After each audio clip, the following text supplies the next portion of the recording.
The eyes of the Islamic State. The hunt for his identity continues, but how to tackle the increasing number of Britons taking part in this murderous vision?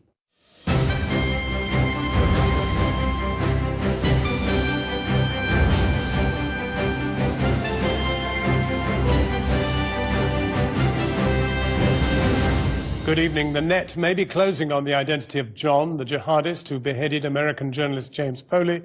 But as the Islamic State steps up its propaganda war, what can be done to stop British people travelling out to fight in its ranks? And how can the world stop its advance on the ground in both Iraq and Syria? We'll be asking a key aide to Syria's President Assad. Also tonight, well done. You've got it. It's GCSE day, the acid test for hundreds of thousands of 16-year-olds and for Michael Gove's revolution. So how did they both do? In America, 2 Ebola patients have risen from the near dead. They were medevaced from Africa, given a new experimental drug and a new lease of life. So will the same be available to the thousands of sick and dying in West Africa? In public, Alex Salmond has promised Scottish voters to end nuclear power. In private, he tells one energy giant, "Don't worry, we'll carry on." So which is true? An international manhunt is underway. But our other headline tonight, get trim on cheese, butter, milk and cream. But don't touch the carbs. Yet another theory to beat obesity.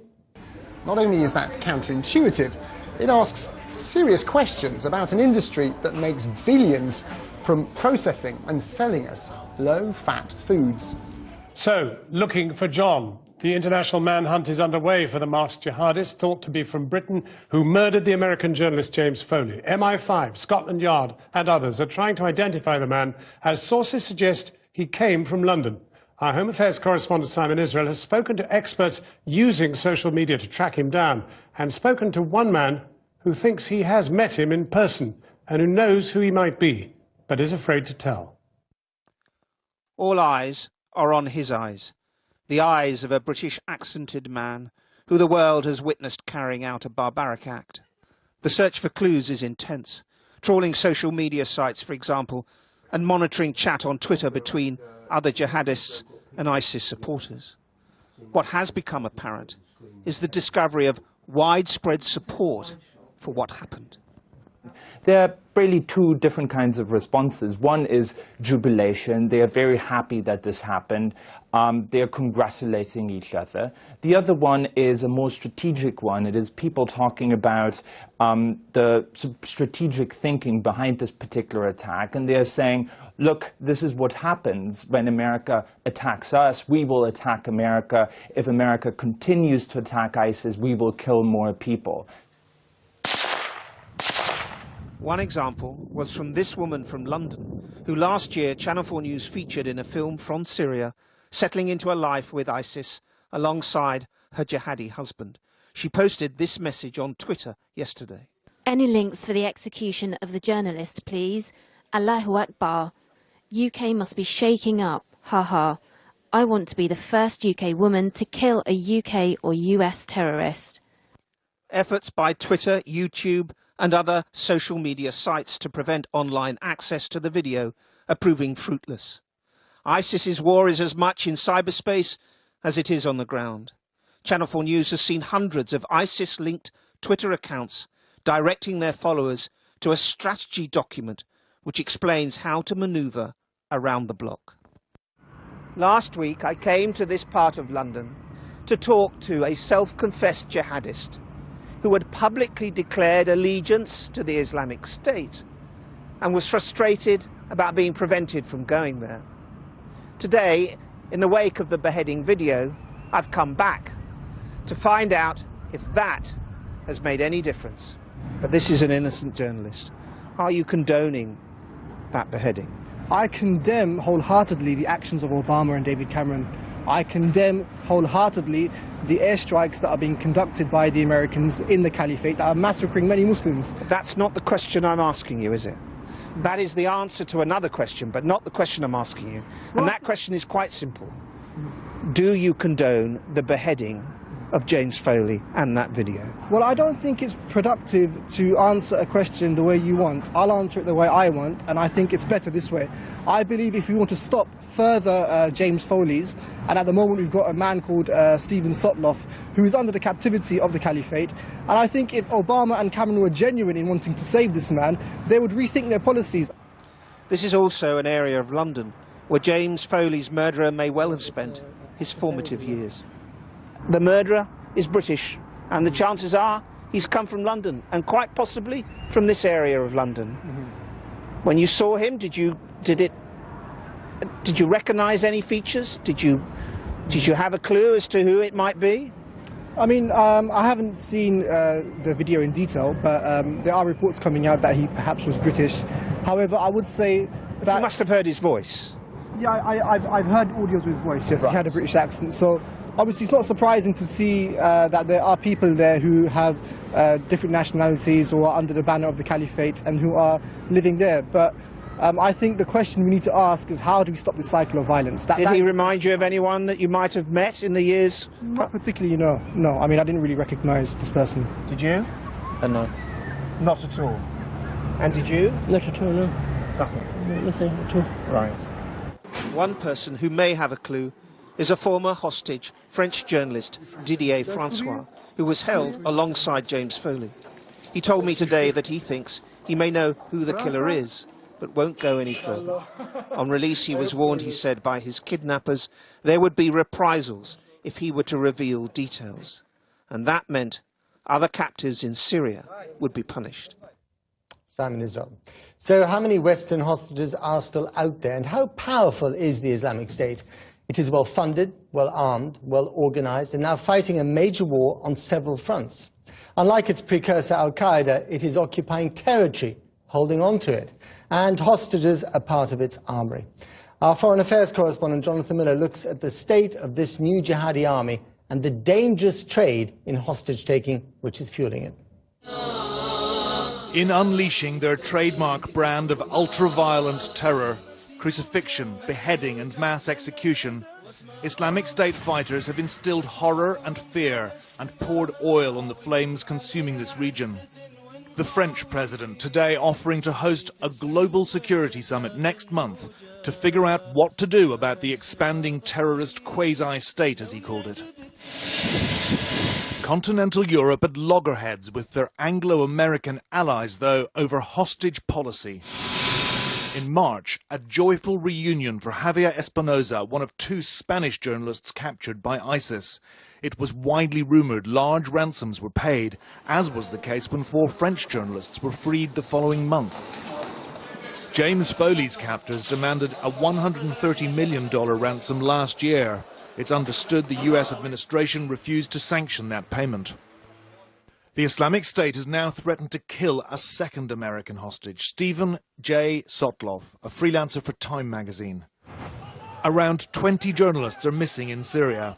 2 Italian women, a Dane and a Japanese national, have been lifted in recent days. Like the Brits, the Americans say paying ransoms fuels the business. But last night, the Pentagon revealed that a secret US bid to rescue the American hostages, including Foley and Sotloff, failed. Dozens of Special Forces commandos, a joint services unit known as the Night Stalkers, landed in Black Hawk helicopters at an oil refinery at an unspecified location in Syria in the small hours of the 4th of July. It was where Islamic State fighters were thought to have been holding their American hostages, including Jim Foley. After a firefight in which the US claims some jihadists were killed, the Night Stalkers were forced to withdraw. The hostages were not present at the targeted location, the Pentagon said. Although the jihadis have demanded big ransoms, the Islamic State is already the richest terrorist group in the world. It's extremely well armed with freshly looted equipment and flush with funds from extortion, bank robberies, even oil sales, not to mention the generous rumoured donations from private sources in the Gulf. These are clearly a very scary bunch. They're Al-Qaeda Mark II, basically, and they're far more dangerous and organised and effective than Al-Qaeda ever was. And of course now they have a base, a huge swathe of territory where they have their control, which Al-Qaeda never got anywhere near. Incubated in Iraq, The Islamic State fighters were battle-hardened in Syria, their springboard for their blitzkrieg in June. They declared the new caliphate, struck east into Iraqi Kurdistan, west into Lebanon and south towards Jordan and Saudi Arabia. They've got big plans. The situation on the ground is as fluid and uncertain as it is violent. US airstrikes have hammered militant positions at the strategic but fragile Mosul Dam, and Kurdish Peshmerga, with Iraqi forces, appear to have now beaten back the Black Flag insurgents after days of fighting. It leaves open the question, though, as to whether a fightback would ever be possible without US air power. Further south, in Saddam Hussein's former home city Tikrit, the battle's still raging. When IS swept through in June, they captured hundreds of Iraqi soldiers and carried out mass executions. Iraqi forces and Kurdish Peshmerga are now engaged there in a ground and air offensive against Islamic State fighters. Up the Euphrates River Valley and into Syria, the Islamic State has seized the oil-rich city of Deir az-Zur, which they call al-Baraka, from secular Syrian rebels. An uprising against IS there by 2 Sunni tribes was brutally crushed. More than 700 clansmen reportedly beheaded in retaliation. The Islamic State has meanwhile advanced on Syria's biggest city, Aleppo. Its fighters have now captured 13 surrounding towns and villages and are besieging the airport. The rebel Free Syrian Army in Aleppo today called for urgent US assistance in repelling the jihadi offensive. Today, the Islamic State released this video, which, it claims, shows how it's enlightening captive members of the Yazidi Kurdish minority by forcibly converting them to Islam. أشهد أن لا إله إلا الله. The Islamic State has brutally demonstrated its intention to impose its will and its militant Salafist brand of Islam on everyone under its aegis. Its fighters obsessed with misguided belief that they're fulfilling an ancient prophecy where the black flag of jihad will come from the east and ultimately reconquer Jerusalem. Jonathan Miller reporting. Well, we're joined live from Damascus by Dr. Buthayna Shaban, who is the political advisor to President Assad of Syria. Good evening, Dr. Buthayna. Thank you very much for joining us. Can I ask you whether you in Syria and America are now on the same side when it comes to ISIS? Well, good evening, John. Thank you for asking me to join you. I think the problem is that everybody in the world should be on the same side from ISIS, but the problem is that the Western reactions are coming too little, too late. Our children and women had been slaughtered by terrorist groups 3 years ago, and we've been exclaiming to the world to listen to us. I listened to your report. It's not only the Islamic State. James Foley was arrested first by the Free Syrian Army, what's called the Free Syrian Army, and what is called by the Americans moderate opposition, with whom John McCain came to Aleppo and took pictures. And then he was sold to the Islamic State to be slaughtered by the Islamic State. There are so many bitter realities on the ground that Dr. are being Buthayna, ignored. In fairness, isn't there one other bitter truth, which is that you in Syria only started attacking IS, the Islamic States, 2 weeks ago in Raqqa, when you sent about 100 assaults against them. Until then, you were happy to let them kill their way across Syria, beating off the Free Syrian Army and others. I'm sorry to say that's not true. You would ask the UN people, and one of them is Mukhtar Lamani, who was working here, how much we were working 2 years ago against all these groups, and how much we said, even to the UN and to everybody, that once the weapons are inside Syria, nobody knows where these weapons go. There are 2 bishops that are being held by the Free Syrian Army, moved to the Islamic State, to Jabhat al-Nusra. Nobody can claim that they know who is functioning on the ground and where. Well, Dr. Buthayna, the truth is for definite. Let me take you to Aleppo, which your forces completely encircle virtually now. And yet, if we were to go to the front of the citadel, there is the headquarters of IS with a large black flag flying high. Why haven't you attacked them?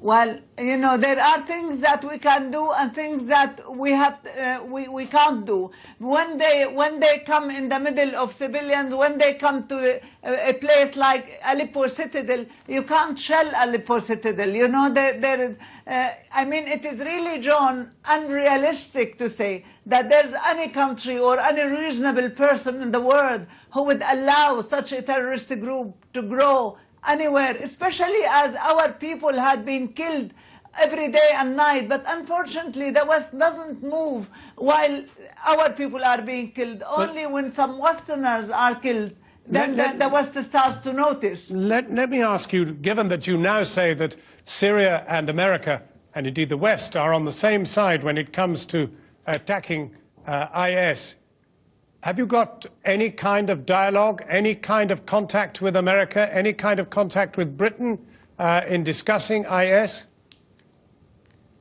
But you know that they are the ones who stopped talking to us and who had been refusing to talk to us. I went to Oslo to a conference and I talked to Jeffrey Feltman, although he is now at the UN, and I said to him that what we need is a regional conference that everybody participates in which we face this human calamity. John, this is really a human calamity. It is against humanity. It's worse than the Holocaust.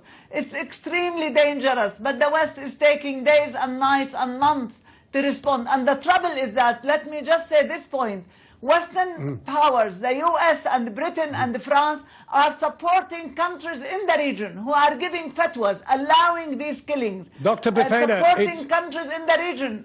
Dr. Bethena, it's only 1 year, I think 1 year ago today, that chemical weapons were used by Syrian forces on its own population, on your population. That was an atrocity. That surely could be measured with some kind of small Holocaust at least. John, you should separate between what has been circulated and between the truth. American think tank came to Syria and distressed and published that these chemicals were not used by the Syrian government, they were used by the rebels in the eastern Ghouta of Damascus.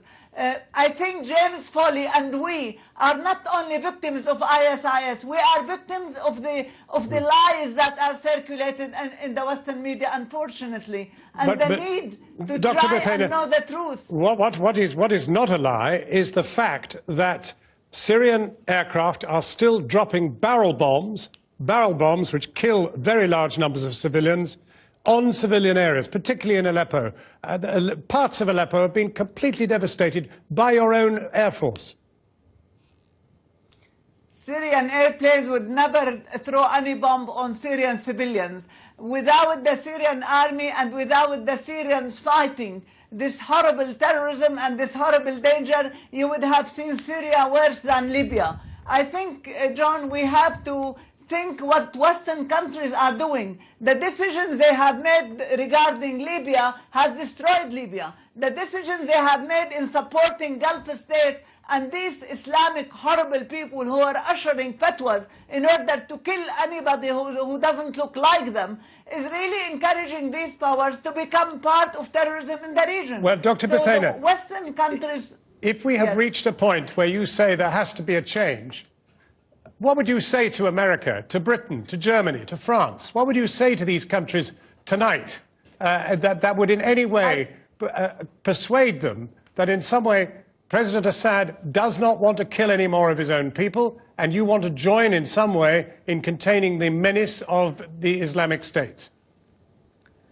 They know that President Assad never wanted to kill any of his people. I would say to them, please believe that we are one global village and we are one human community. And please condemn killing anywhere and stand against men of religion or any country or any power that calls for the killing of innocent civilians. Well, let me ask you... They should condemn the killing... Okay, let me ask you a final question, though, and that is about hostages. There are said to be about 11 hostages in the hands of the Islamic States. Now, one of them, the Americans tried to rescue from within Syria, we're told. Do you know where the hostages are? Could they be rescued? Of course we don't. These journalists are victims of Western media who said go and support revolutions in Syria. They didn't come by visa. They didn't come through real routes. We advised everybody not to do that. We told from the beginning that these are terrorist groups and one should not deal with them. But it was Western media who was promoting them as revolutionaries, unfortunately. One big problem still remains that the West finds it very, very difficult to consider working with your government, given the terrible carnage which you have to accept you have been responsible for some of. This is a colonial attitude. It is not the business of the West to know who is our government. It is the business of the Syrian people to decide which government they have, and it is the obligation of the West to act against terrorism and to be honest, not to have double standard. 2,000 women and children were killed in Gaza. Not a single condemnation from any Western official against this killing. Thousands of Syrian people were slaughtered. A lot of people are saying you deserted your friends in Hamas, and they're asking questions about that too. I'm not talking about Hamas. I'm talking about people. I'm talking about human life. What I say to the US and to Britain is that human life in Syria should equal human life in the UK and in the US. When we reach that point, then we become real citizens of this world. Dr. Buthena Shaban, thank you very, very much for talking to us from Damascus. Thank you very much. Matt. Thanks, John. And we'll have more on the fight against Islamic State a little bit later in the programme. First, perhaps never have so many envelopes been opened to so many cheers. The number of GCSE exams graded C or above has gone up for the first time in 3 years, although there have been some volatile results. Grades in English have plunged after changes aimed at toughening up the exam system. Examination boards said the difference in results would show how well schools have been able to adapt. As our Home Affairs correspondent Andy Davis now reports. In the corner of a classroom, 16-year-old James Jones pulls up a seat, stares at the stack of envelopes before him as the nerves kick in. The waiting is over. So, C in maths, well done. You've got it. Come on. C in statistics, happy with that. Brilliant. So you passed all of those ones that you wanted. All right. So, and you can go on for your apprenticeship, and you'll be shaking now. All right. Well done. Cheers, sir. Really proud of you. Okay. And with that, and a few hugs later, he's off to call his mum, after which he'll be back at work as an apprentice at an aviation technology company. I passed everything. Do these results change anything for you in terms of the direction you're going? They do a little bit. I mean, if I don't get a job, I mean, the job's not guaranteed at the end of it. So if I do get a job at the end of it, then I'm sorted for life. But if I don't get a job at the end of it, then I can go on to like college or whatever. Because of these results? Yeah, because of these results. And I mean, the results, I can do anything. I can go on, do whatever I want. At the Seven Vale Comprehensive in Gloucester, there were no big shocks, with results similar to last summer. But after a year in which GCSEs in England have undergone far-reaching change, maintaining equilibrium mattered. And nationally, the picture will have pleased the architects of those reforms. Well, schools have responded very well to our reforms to GCSEs, ending the modular system, ending the treadmill, the exam treadmill, where students were continually resitting exams. We've stopped that, and schools have responded well by raising academic standards, giving teachers more time to teach and pupils more time to learn. Overall, GCSE passes from A star to C continued to improve, with a 68.6% pass rate in England, up by 0.7 percentage points. In Wales, the rate was 66.6%, also better, while Northern Ireland's higher pass rate showed the greatest improvement of all. English as a subject, however, had a pass rate of 61.7% across the UK, down nearly 2 percentage points on last year. Down perhaps because in English results rest much more now on written exams. At least in England they do, where GCSEs, to the consternation of many in the teaching profession, are being transformed. Forget modules and coursework, it's all about end-of-year exams now. In your view, is that a good move? Not wholly, no, in that it places a huge emphasis on recall, on the promotion of the ability to regurgitate facts. That's a simplistic interpretation of it. It's his last day here, retiring after having transformed what was once a struggling school. He applauds the vision of the last Education Secretary, Michael Gove, whose controversial reforms will redefine GCSEs yet further in the years to come. But it's just too much, he says, too quickly. Well, you mentioned this is my final day as a teacher, 30 years. In that 30 years, there have been 14 Secretaries of State for Education. If this was a football team, you'd be asking questions about the wisdom of that rapid turnover. It is relentless. I wonder if it's actually producing the improvements that we want. The policy is working, said the Department of Education today. Look at the results.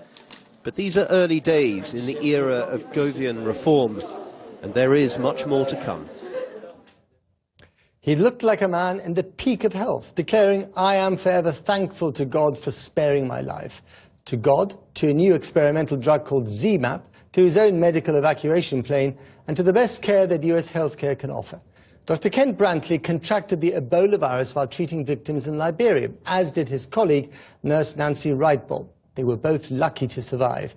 But in West Africa, the picture is very different, where more than 1,350 people have already died from the highly contagious disease. Our Washington correspondent Kylie Morris joins us now. Kylie. Well, Matt, as you say, Dr. Kent Brantley, very fortunate indeed. A self-declared medical missionary. He had gone to Liberia with his family last year. By June, he was treating Ebola patients. Last month, he contracted the illness himself. Now, at that time, not only was he given a quantity of this vaccine, ZMapp, but he was also given a blood transfusion by from an Ebola survivor in Liberia. And it's not clear really what's helped him to recover. Was it the vaccine? Was it the transfusion? Or was it, as you said, very good medical care? I think we can have a brief look at what he looked like when he first returned to the US. So this is August the 1st, 3 weeks ago. He's a very ill man indeed. He was brought by a specially equipped plane from Liberia to Emory University Hospital in Atlanta. And he's having trouble walking into the hospital. Fast forward to today, 3 weeks later, and well, we can have a listen to Dr. Kent Brantley, Ebola survivor. Today is a miraculous day. I'm thrilled to be alive, to be well, and to be reunited with my family. I am forever thankful to God for sparing my life, and I'm glad for any attention my sickness has attracted to the plight of West Africa in the midst of this epidemic. Please continue to pray for Liberia and the people of West Africa. So the good doctor got the 5-star medical treatment with this experimental drug and everything else that America can use in his favor. What about people in West Africa itself? Well, there remains no known cure for Ebola. If you receive very good care, there's a 90% chance you'll survive. If you don't receive care, if you receive very good care, yes, 90% chance. If you receive no care, it's 50-50. ZMapp, this vaccine, apparently there were only ever 6 or 7 people who were able to be treated with that. There were very limited supplies. It's already run out. The WHO is going to hold a special conference, we're told, in the early part of next month to talk about vaccines. But in Liberia, where things are very bad, the police yesterday were using tear gas and live rounds against residents in an area which they've quarantined off, where effectively they've been fenced in behind barbed wire. Residents are complaining that they can't get out to get food, they can't get to their work. In South Africa, meanwhile, and now there's a travel ban on anyone coming in from Ebola-affected areas in Sierra Leone, in Liberia, or in Guinea. So a very desperate situation still, indeed, in West Africa. Kylie in Washington, thanks very much. You next, John. 3 senior Hamas commanders have been killed by an Israeli airstrike in Rafah in southern Gaza early this morning after the 10-day ceasefire collapsed on Tuesday. Thousands of Palestinians calling for revenge turned out for the funeral of the 3 men. Israel says 2 of them were involved in the 2006 kidnapping of the Israeli soldier Gilad Shalit. The Hamas spokesman warned Israel will pay for the killings, and a top Hamas official has claimed the group was behind the kidnapping of the 3 Israeli teenagers in the West Bank who were found dead in June. And still to come tonight, Bring on the Butter, the new book which claims eating foods high in fat is the way to stay healthy and lose weight. And Britain's most successful graphic novelist rejects Hollywood's treatment of his work and makes his own film. And it's certainly graphic. Hollywood clearly hasn't had an idea in the last 2 or 3 decades. It was the smouldering issue at Scottish Questions today, as First Minister Alex Salmond was accused of massively overestimating the amount of oil and revenue which an independent Scotland would have. But do his other energy pledges stack up? In its Scotland White Paper, the SNP promised to make the country nuclear-free. But this programme has discovered that Alex Salmond has told EDF they'll get lifetime extensions for nuclear power stations, allowing them to stay operating. Our political correspondent Michael Crick has this. The Hunterston B nuclear power station on the Ayrshire coast was opened nearly 40 years ago. Originally due to close 3 years ago, its life is now extended to 2023, 9 years hence.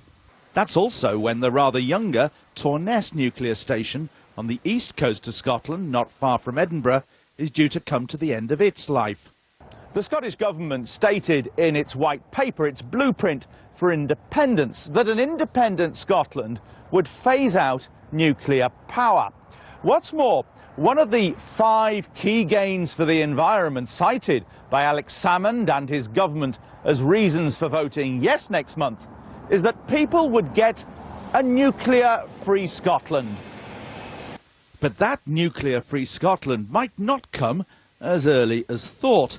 Letters obtained by Channel 4 News show that this spring the Scottish First Minister Alex Salmond told EDF, the firm which runs Hunterston and Torness, not to worry. The station's closure dates could be extended.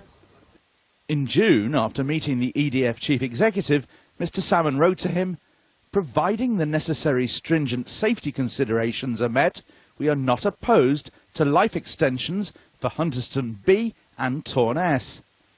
A delighted EDF boss replied, "I take your confirmation that life extensions would not be opposed in an independent Scotland as a positive message."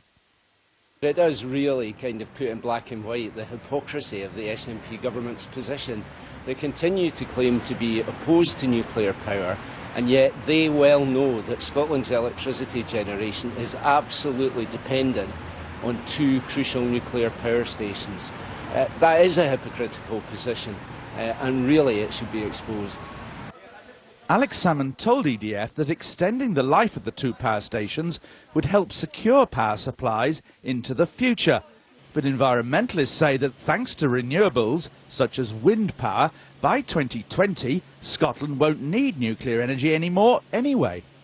I think this is very disappointing. Obviously, the SNP are very clear about no nuclear reactors in Scotland, but extending the life of the existing stations is something we were hoping they would be much less keen on. So there's this language about not objecting to, but this is basically the go-ahead to flog old reactors for as long as the company wants. The SNP government told us there was nothing new in this, that Salmond's letter was consistent with what their ministers have always said, that the Scottish Government isn't against extending existing nuclear power stations until the end of their natural life. Michael Crick, Channel 4 News, Edinburgh. Cheese, butter, clotted cream, a brick-sized ribeye steak. Delicious, but it's also all good for you and can even help you lose weight. Complete fantasy? Not according to a new book, The Big Fat Surprise, whose author, Nina Teicholz, says she's got the research to back it all up. According to her study, low-fat diets are part of the obesity problem. We'll be debating the issue with her and a professor of nutrition in a moment. But first, our science editor, Tom Clark, looks at the evidence. Something is cooking in the world of nutrition science. The conventional wisdom that fats, particularly saturated ones, are unhealthy is falling from favour. New research suggests many types of fat have health benefits and can actually help reduce obesity. Thank you. What we're essentially talking about is a paradigm shift in nutrition. What would traditionally have been seen as a high-fat, unhealthy plate of food could actually help you lose weight.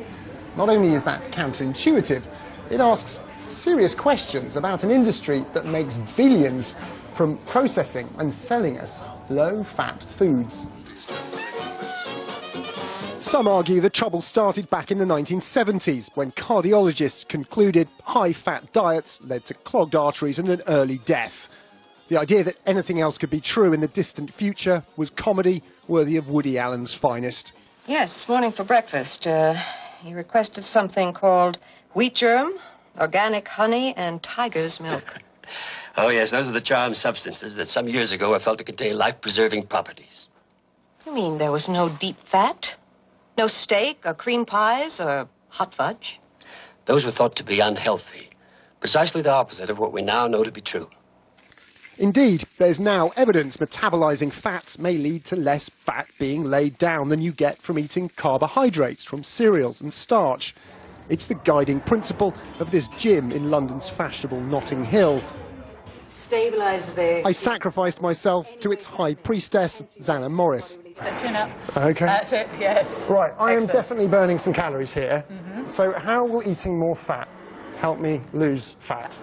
Right. On our plan, where the body switches from burning sugars as a fuel into burning fat as a fuel, it means that, bizarrely, the more fat you eat, the more the body goes into this fat-burning drive, which eats into your own body fat very quickly. Okay. There are key rules to it, though. And one of the big ones being, do not eat if you're not hungry. It means your body's really happily burning your body fat. Reed, come to the top. I'm going to change that way. Oh, I thought we were done. Not a chance. If clients stick to the plan, the gym claims they lose on average 7.5 pounds of fat in a 12-day programme. That said, they shell out nearly £600 for the privilege.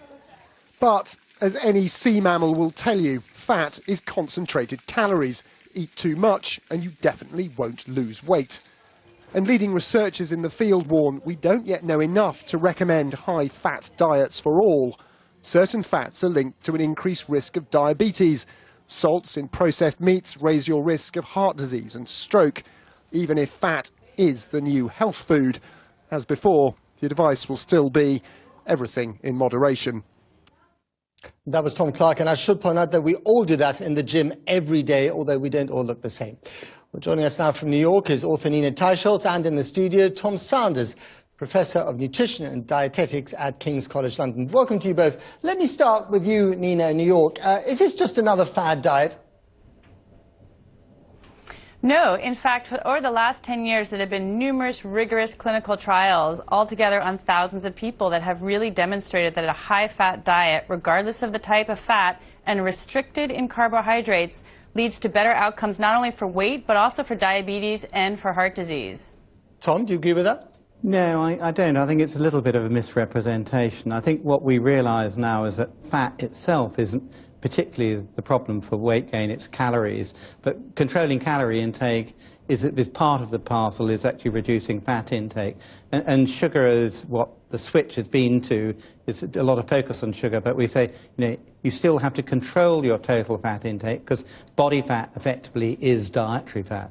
But Nina Teicholz has written a chunky old book with lots of annotations, and she quotes you quite liberally in it. Yes, she uses your evidence to back up her theory. I think where the area has been a bit of dispute is to do with heart disease, and we thought that high blood cholesterol could be almost totally explained by difference in saturated fat intake. And what we realise now, the effect is actually much smaller than we thought it was, but it's still significant. And what we do find is certainly red meat and fatty meat products are associated with increased risk of cardiovascular disease. So that is coming out from the big studies, and we've had lots of stories earlier this week also about cancer and high red meat consumption. I mean, Nina, there are so many headlines about fat consumption and what it does or doesn't do to us. I mean, virtually every day there's something else. Isn't the danger with your book and your theory, which is quite nuanced, that the people reading the headlines won't get the nuance? They're just going to see fat is good and go down that particular route, not making any difference between what kinds of fat they're eating?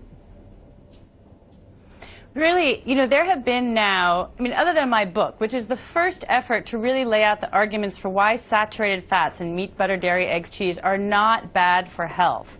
And I tell not only the in real scientific rigor the why, but also the how. You know, the politics, the history, the personalities. It's really like a nutrition thriller of how we got down this mistaken dietary path over the last 50 years, going back to the 1950s. The idea that just reducing calories will help you lose weight has been our idea for the last 50 years. That's what we have been doing, and that is a hypothesis that has not worked. It's true that fat calories have more calories per gram than do carbohydrates, but your body does not respond to all calories in the same way. Carbohydrate calories lead to the release of insulin, which is like the king of all hormones for making you fat. So it's very simplistic to think that we're just like mathematical calorie counters. That is not the way our biology works. So if we've been led down this garden path for the last half century, how come someone else hasn't come up with your theory earlier? Well, there have been critics along the way. It's a really interesting question, but because there has been the big institutions, the government has been behind this one hypothesis that fat, and particularly saturated fat, cause heart disease and obesity. There has been a kind of silencing of critics. They don't get research grants, they don't get invited on expert panels, and that has been true. They have, you know, it's been a kind of professional suicide for them to go up against this theory, even though there's now there's now an underground group of scientists who are, you know, there are now increasing numbers of scientists who are willing to speak out on this issue, including two groups that did large meta-analyses on saturated fats and concluded, including scientists from Cambridge, they do not cause heart disease. Let's bring Tom back in. So this is cloak and dagger stuff with a government conspiracy. Well, I mean, equally it can be turned around and be seen as an industry conspiracy. There are a lot of vested interest of actually a sort of animal production side with meat, dairy as well. I don't think it's as simple as that, though. And what's being advised in terms of diet is actually eat about the overall dietary pattern. People don't eat saturated fat. They don't eat fat. They eat foods and patterns of food. And the sort of diet we're advising, something nearer a Mediterranean diet. So we say, yes, you can use olive oil, but in moderation. You know, go easy on the red meat, eat plenty of fruit and vegetables, whole grains rather than sugary foods. It's the pattern that matters, and we should move away from being obsessed with individual nutrients. Nina, one final question. What did you have for lunch today? I had a hamburger without the bun, because I know that the best scientific knowledge shows that a low-fat diet is a failed diet. Excellent. You live by what you preach. I hope it was a cheeseburger. Nina Teicholz, Tom Sanders, that's all we have time for. Thank you very much. Over to you, John. Well, now back to tonight's main news, the worldwide hunt to track down the jihadists who murdered the captive American journalist James Foley. Tonight, the Muslim Council of Britain has urged people to contact police if they know the identity of the suspected British fighter known as John, calling for united action by Muslims to stop the poison of extremism infiltrating the community. We'll be talking to the UKIP leader Nigel Farage in a moment, but first, we're joined by Bilal Abdul Karim via Skype from the Middle East. He's an Islamist activist and filmmaker who has spent a lot of time in Syria documenting foreign jihadists. Bilal, earlier in the program, a prominent political advisor to President Assad, Hussein Shaban, told us that, the Syrian army has been attacking Islamic states for months, many months. We suggested to her that, in fact, it's only been in the last 2 weeks when they attacked them with the Air Force in Raqqa. What's your view of how far Assad has been attacking ISIS to date? Well, firstly, I'd like to say to you, Mr. Snow, it's good to be back with you again. And I'll get on to your question. Well, the first thing that you have to look at is the situation in Raqqa. The situation in Raqqa, there had been virtually no attacks, no barrel bombs being dropped on the area of Raqqa. There was an undeclared truce. Now, whether some officials actually sat down in a room or not, it's very plain to see with the naked eye. There were no bomb attacks, no rocket attacks, no mass killings that were taking place from the regime in the area of Raqqa. And if she is saying that that was not the case, well, you'd only have to look at someone who continues to serve a regime, that anybody who has a YouTube account or they can watch the news, they can see the mass killings that the government has been doing. But Bilal, is Britain the main supplier of Western jihadists into the Islamic State? No, this is more scaremongering. But at the same time, the threat of ISIS is real, and that has got to be addressed, but it's got to be addressed properly. There's got to be a win-win solution. It can't be a win-lose solution. But to answer your question, is Britain, the UK, the main exporter? Of course not. That's just more scaremongering, more political posturing, and people looking for a few bucks to make some money off of this situation. What percentage of opposition, armed opposition to Assad, is now represented by Islamic State? Are they now the vast majority? No, they're not. They're only one faction. Outside of the Islamic State, you have the Islamic Front, which is a huge organization. And then you have Jabhat al-Nusra, which is another large organization. The other groups that most people might know of, like the Free Syrian Army, are pretty much marginalized. But no, to say that they're the only group that's, or the larger group that's fighting against the regime, I would say no. Particularly because most of their attacks on regime areas has something to do with an oil field or something with some type of lucrative cash flow attached to it. Well, let me ask you a different question then. I mean, do the other rebel forces fear the Islamic State? Well, to answer that question, you would have to look at first a piece of the religion of Islam. Fighting other Muslims is something that is a very, very touchy subject and topic that the Islamic State hasn't had much of a problem in doing. So their reluctance to fight them has more to do with their connection to the religion. Now, after having said that, they have fought and continue to fight on a daily basis and I received earlier today that there are plans to step up their campaign against the quote-unquote Islamic State. So, yes, there's apprehension there because Muslims generally don't like to see mass killings of this nature. They prefer to talk things out. Bilal. But it's gone beyond that now. Bilal, thank you very much indeed for joining us. Good to talk to you again. Thank you. Thank you. Well, the UKIP leader Nigel Farage has called for Britons who travel to the Middle East to fight with Islamic State militants to be stripped of their UK citizenship. He joins us now from South London. Welcome to the programme, Mr Farage. How do you want to strip those people of their British citizenship? How do you intend to do that? Well, there are three categories. I mean, firstly, that there may be people who've had permanent leave to remain in Britain, and scrapping that is fairly straightforward and fairly easy, and we deny them access to the country. Secondly, there'll be people with dual nationality.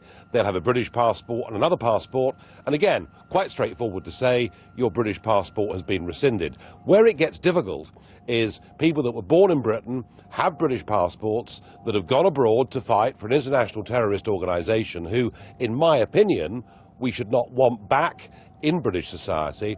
How do we stop them from re-entering? Well, the problem we'll have, of course, is the European Convention on Human Rights will say that we're not allowed to make them stateless. But I would say this to the British government. You know, I know that we always bow down to the European Court, but surely isn't there a bigger, higher priority here? Surely the last thing we want are hundreds of people who've not just been radicalised but brutalised coming back into British society. So you're bringing Europe into this one as well, but surely the problem also is that a lot of these people who are out there don't want to come back. I mean, they're probably happily burning their British passports as we speak. Well, that's fine, in a sense. If they've gone and they've no desire to come back, that gives us domestically rather less of a problem. But there were some estimates this morning put out by one or two agencies suggesting that perhaps as many as 250 had come back to Britain already. And I listened very carefully yesterday to the Foreign Secretary, Philip Hammond, who said if these people come back and we know who they are, we'll put them in prison. Well, the trouble with that is actually prison is becoming one of the biggest places where radicalisation is happening within this country. I'm making a simple argument that actually, if people have gone away to fight for an international terrorist organisation that is fighting against our values, the very last thing we want is them back in this country. Right. I want us to take away their passports from them. I accept the European Court won't like it, but I think it's very important. But how do you stop them from joining IS in the first place? And we're dealing with hundreds of thousands of people in this country who have the Muslim faith who will never want to go out there. Well, I have to say that when I listened to Tony Blair with Tory support in 2003 arguing that if we invaded Iraq it would make the streets of Britain safer, I didn't believe it at the time, but even I've been surprised the extent to which many in the Muslim community in Britain have seen what America and Britain have done as an attack on them and an attack on their values. So, you know, whilst radicalisation is not purely a British thing, I think we have made it very much worse, and I think reversing this process is not going to be an easy job. I mean, isn't the bigger problem here as well is that they call themselves Islamic State, which is an incredibly, woolly and all-encompassing term, and we're just dealing with a very small number of extremists here. How do you make sure that ordinary Muslims who have absolutely nothing to do with IS don't get dragged into the same bracket? Well, I think what's happened today is very encouraging. I think the fact that the Muslim Council of Great Britain have spoken out as clearly as they have and have said, can anybody please who could identify this butcher called John, apparently from London, who committed this beheading yesterday, could they please provide information? That, I think, is a very good, solid, I'm going to have to interrupt you there. Sorry, Mr. Farage, we've run out of time. I'm going to have to leave it there. Thank you very much indeed. Thank you. Now, he's written Batman and Superman graphic novels and produced cult works like V for Vendetta. Little wonder, then, that Alan Moore has been described as one of Britain's most important writers in the last 50 years. But he's no fan of Hollywood's treatment of his work. The more money that is involved, he says, the less imagination. So Alan Moore has now made his own film, a sinister reimagining of his hometown of Northampton, that premieres this week. Cordelia Lynch went to meet him. Alan Moore is at home underground. An anarchist, a magician, a visionary, and often described as the best graphic novel writer in history. The man who lives life on the margins has hated Hollywood's gloss on his dystopian visions, from V for Vendetta to The Watchmen and The League of Extraordinary Gentlemen.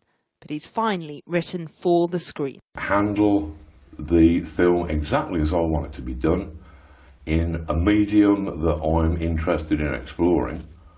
Yeah, that's terrific. Hollywood clearly hasn't had an idea in the last 2 or 3 decades. So this is your purgatory? This is my purgatory. I met him in the crypt of Delaprey Abbey in Northampton, one of the locations for his film. So you famously not wanted films of your work made. I guess that hasn't really changed here, has it? Absolutely not. It's the thing that I'm dead set against is basically its adaptation. It's the fact that Hollywood can only recycle things that have already been done or adapt things from media where they weren't intended as films. His mix of the mysterious and banal unfolds in his beloved hometown, where the Working Men's Club plays host to a bleak and graphic journey through purgatory. And burlesque dancers conspire with clowns to force flawed characters to confront their demons and vices. Where do you get that darkness from? The short answer is from Northampton. This is in some ways, it's an absolutely average town. It is right in the geographical centre of the country. In many ways, it is in the political centre of the country and the economic centre of the country. This is more or less where the money runs out. In every other sense, this is a very unusual town.